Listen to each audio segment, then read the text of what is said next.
Aujourd'hui et pour la première fois, une nouvelle ère de recherche entourant la fondation de l'islam voit le jour et nous pouvons enfin regrouper les événements qui se sont déroulés réellement à la péninsule arabique il y a 1500 ans.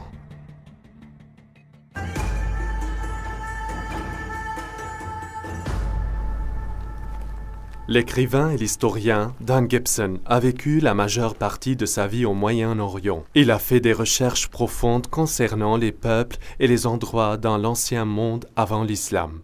Je suis venu la première fois en Arabie au début de mes vingtaines et j'ai passé plus que 30 ans à découvrir tous les coins de cette partie formidable et étonnante du monde et regrouper des preuves d'une nouvelle théorie radicale que je pense va changer notre compréhension de l'histoire. Des années d'études et de recherches m'ont permis de conclure que le lieu d'apparition de l'islam n'est pas celui que les historiens réclament et que dans les premiers écrits islamiques se trouvent des preuves et des références qui révèlent la vérité du mystère de la vénérable Mecca. En 2002, j'ai eu l'occasion de participer à une conférence sur les études nabatéennes organisée ici par l'université Al-Hussein bin Talal. Lors de la conférence, j'ai eu l'occasion de discuter avec les grands archéologues de l'Arabie saoudite et de la Jordanie. Je leur ai demandé spécifiquement sur l'enregistrement archéologique de la Mecca. Bien qu'ils ne désirent pas dévoiler leur identité ou bien en parler, ils ont avoué qu'il n'y avait aucun registre archéologique à la Mecca avant 800 ans après Jésus-Christ. Je m'attendais vraiment à ce qu'ils défendent la légende, qui dit que la Mecca était une ville fortifiée, pleine de maisons, de jardins, d'édifices publics et des temples. Et ils ont dit non, il n'y avait rien de tout ça. Aujourd'hui, partout dans le Moyen-Orient, quand les entreprises de construction veulent creuser pour une fondation, il devrait y avoir quelqu'un présent du ministère des Antiquités. Pas d'importance que vous soyez à Jérusalem, Damas ou Amman en Jordanie. N'importe où vous creusez, les chances sont que vous allez exposer un ancien site d'une certaine sorte. Dans la ville de Mecca en Arabie Saoudite, les développeurs ont creusé partout, élevé de grands bâtiments, des hôtels et des immeubles de grande hauteur. Mais à la surprise des archéologues, il n'y a pas des ruines d'une grande ville ancienne dans Mecca. La ville où Mohammed est né était une grande ville. Il n'a eu aucune difficulté d'élever un grand nombre d'hommes pour gérer de grandes caravanes et de marcher dans ses armées. Pas seulement elle a eu une importante population, mais elle était aussi une ville agricole. La ville Mecca a été connue sous le nom mère de toutes les villes dans le Coran. El-Qora est le nom en arabe. Elle implique une ville magnifique avec des ruines antiques et des murs de la ville. C'est une grande ville bien connue. Le prophète Mohammed aurait allé en avant pour ses affaires et voyagé loin jusqu'à ce qu'il atteigne les vallées de Mecca et les lots de ces vallées. Aïcha a mentionné comment l'un des hommes avait de nostalgie pour Mecca. Je l'ai voulu, mais j'ai passé une nuit dans la vallée, pleine de types d'herbes variées. Quand nous sommes venus à Mecca, nous avons vu une ville bénie avec de l'eau, des arbres, et en était ravis. Nous y sommes installés. Al-Bukhari parle d'un prisonnier qui mangeait des raisins alors qu'il était enchaîné avec du fer, et il dit « Ce ne fut pas le temps de fruits à Mecca ». Il est difficile de croire que ces choses ont été écrites à propos de Mecca. La zone autour de Mecca est rocheuse et déserte. Mecca atteint en moyenne moins de 10 cm de pluie par an. Ces températures extrêmement chaudes et ces conditions stériles rendent la cultivation de végétation très difficile et ainsi d'assurer la nourriture d'une grande population. Pourtant, la ville sainte de l'islam est décrite comme ayant des champs avec des arbres et des herbes et de la terre agricole, mais il n'y a pas de terre cultivable près de Mecca. Elle ne correspond pas aux descriptions anciennes. Ibn Ishaq a mentionné que les gens de Mecca étaient réticents à couper des arbres dans la zone sacrée. La présence d'arbres et de plantes dans les temps anciens peut être facilement testée par la présence de spores et de pollen dans le sol vieux intact. À ce jour, il n'y a aucune trace d'arbres ayant jamais existé dans l'ancienne Mecque. Un autre puzzle est que la ville de Mecca est manquante sur toutes les premières cartes de l'Arabie. On pourrait penser qu'une grande ville marchande en Arabie serait mentionnée sur les premières cartes, mais pas une seule carte montre Mecca avant le temps de l'islam. Au fil des ans, j'ai récolté des copies de nombreuses cartes anciennes de l'Arabie. Je les ai traduites diligemment. Mais je n'ai jamais trouvé Mecca mentionné une seule fois sur une carte avant l'islam. Saviez-vous que le nom de Mecque n'apparaît pas dans toute la littérature avant 740 après Jésus-Christ, 120 ans après la fondation de l'islam? Ne trouvez-vous pas mystérieux que pour les 120 premières années du début de l'histoire islamique, aucune des nations environnantes ne savait rien sur l'existence de Mecca? Comment une grande ville qui pourrait soulever des milliers d'hommes dans son armée, une ville qui avait l'agriculture, les arbres, l'herbe, les fruits et les raisins, peut être manquée par d'autres nations? Comment une grande ville avec des murs, des temples et des bâtiments publics n'existait pas dans les annales et d'autres nations? Surtout, il était une ville marchande qui a entrepris le commerce avec toutes les nations autour d'elle. Et le plus inexplicable de tout ça, c'est que quand nous allons à l'emplacement physique de cette ancienne ville, nous constatons qu'il n'y a pas d'enregistrement archéologique précoce. Il était un endroit insignifiant. Maintenant, en quelques instants, nous pouvons faire ce qui d'habitude prenait toute une vie. Google Earth nous permet d'examiner les sites de l'espace et les sites web comme ArcNet qui peuvent nous transmettre les résultats de toutes les recherches faites par des centaines d'étudiants et des professeurs. Nous pouvons examiner les structures en fonction de divers critères. Nous choisissons les bâtiments islamiques, on les organise par date dans une liste chronologique, ensuite on détermine quand ils ont été construits et vérifier la direction de leur qibla pour déterminer quand elle a changé. Déterminer la direction de qibla n'est pas une science exacte. Certaines des premières mosquées comme celle-ci n'étaient pas exactement des carrés. Alors les chercheurs doivent trouver le mur de la qibla et projeter de 90 degrés à partir de ce mur. Parce que les premiers bâtiments ne sont pas carrés, nous ne pouvons pas utiliser les parois latérales ou les parois arrière.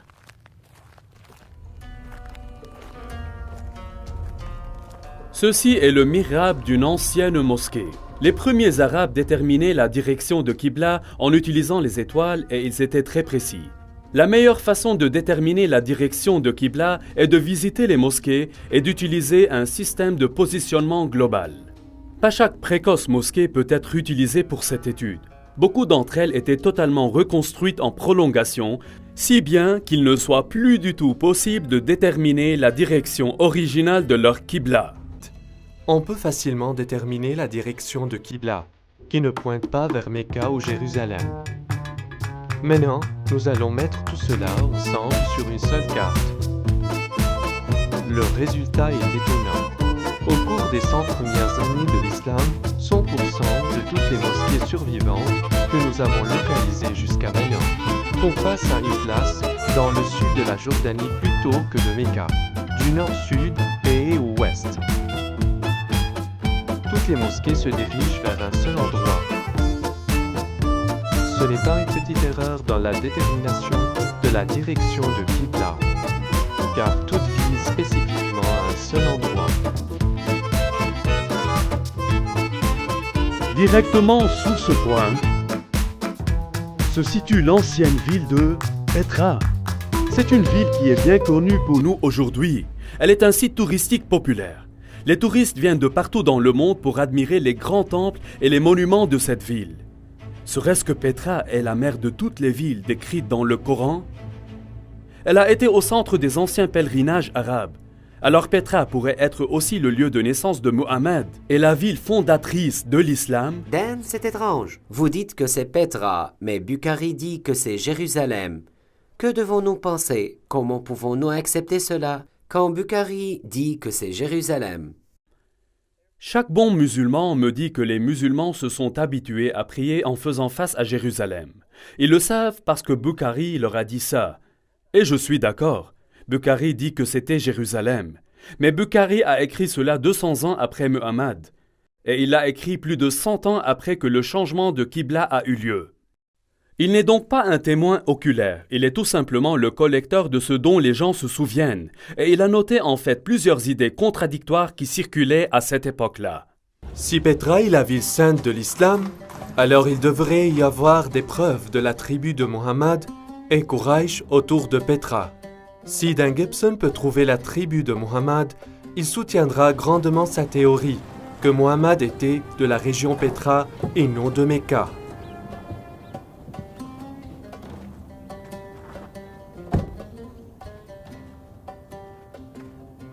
Il y a longtemps, celle-là a été connue comme la ville de Awar ou Oumema, comme elle est connue aujourd'hui. Les archéologues ont découvert une ferme appartenant à la famille des Abbassides et une mosquée construite quelque temps plus tard.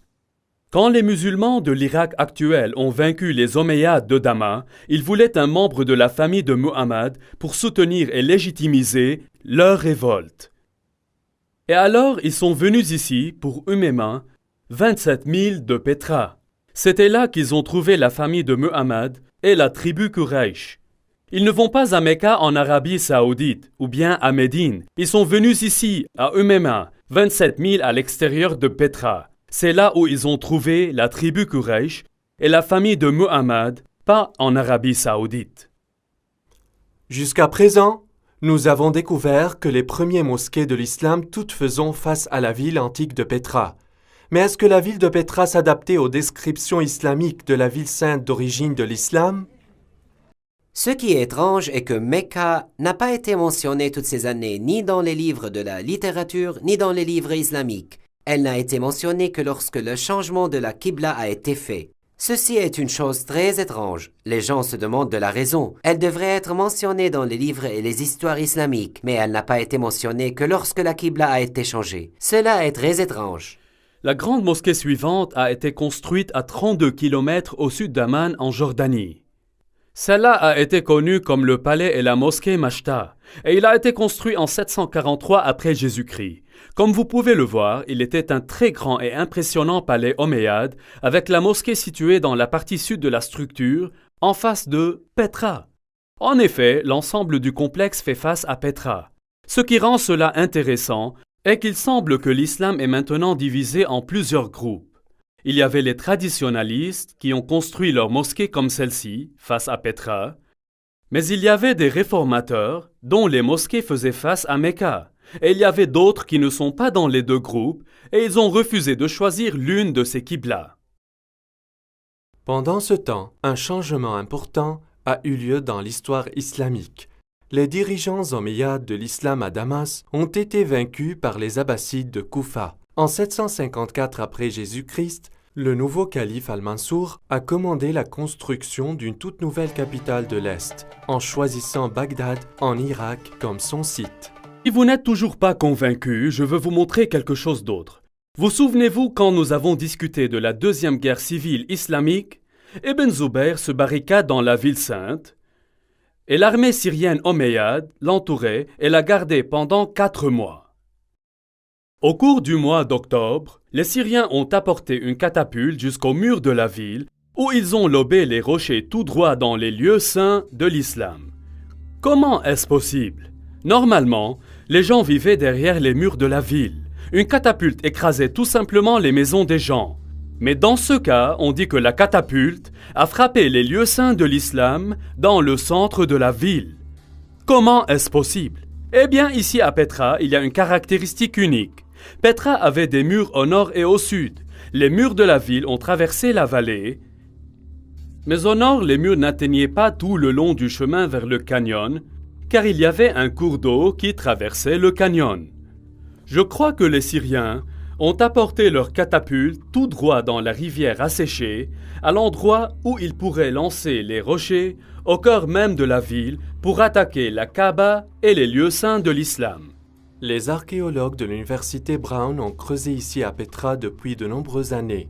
Le projet était d'excaver ce qui est connu comme la région du Grand Temple. Comme ils découvraient le temple, Dan était surpris de trouver des preuves qui ont soutenu sa théorie. Au cours de toutes les fouilles, les archéologues ont découvert plus de 400 pierres catapultées. Ces pierres sont enterrées à peu près au bon endroit et aussi au bon moment. Ceci est une indication forte et évidente que la bataille non seulement a eu lieu ici, mais aussi que dès le début, la première Kaaba était proche de cet endroit. Donc, l'islam a été divisé entre les traditionalistes et les réformateurs.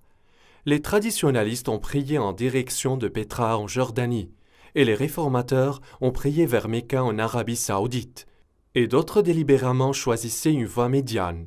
Comment vont-ils un jour résoudre ce dilemme? Petra, la ville de pleurs, a subi une calamité fatale. Des tremblements de terre ont secoué la région de Petra en détruisant les bâtiments, temples et maisons. Les dégâts ont été tellement mauvais que la ville n'a jamais été reconstruite à nouveau. La preuve de cette première Kaaba est disparue maintenant. Les pierres catapultées ont détruit une grande partie et Ibn Zubayr a détruit le reste. En 712, un tremblement de terre a détruit le barrage qui détournait l'eau autour de Petra. Donc les eaux de crue durant les années ont annulé toutes les preuves qui restaient. Donc, avec la mémoire de Petra disparaissait de vue, les chroniqueurs de l'histoire islamique ont écrit peu de Petra et 150 ans plus tard, ils n'ont jamais mentionné le nom de nouveau. Dans le temps, les souvenirs de ces deux endroits se sont fusionnés en un seul, celui de Mecca en Arabie Saoudite. À partir de ce temps, tous les Qibla faisaient face ici. Ce ne fut que lorsque les outils archéologiques modernes, photos satellites et Internet ont permis aux historiens, universitaires et aux chercheurs du monde entier de récupérer une image différente.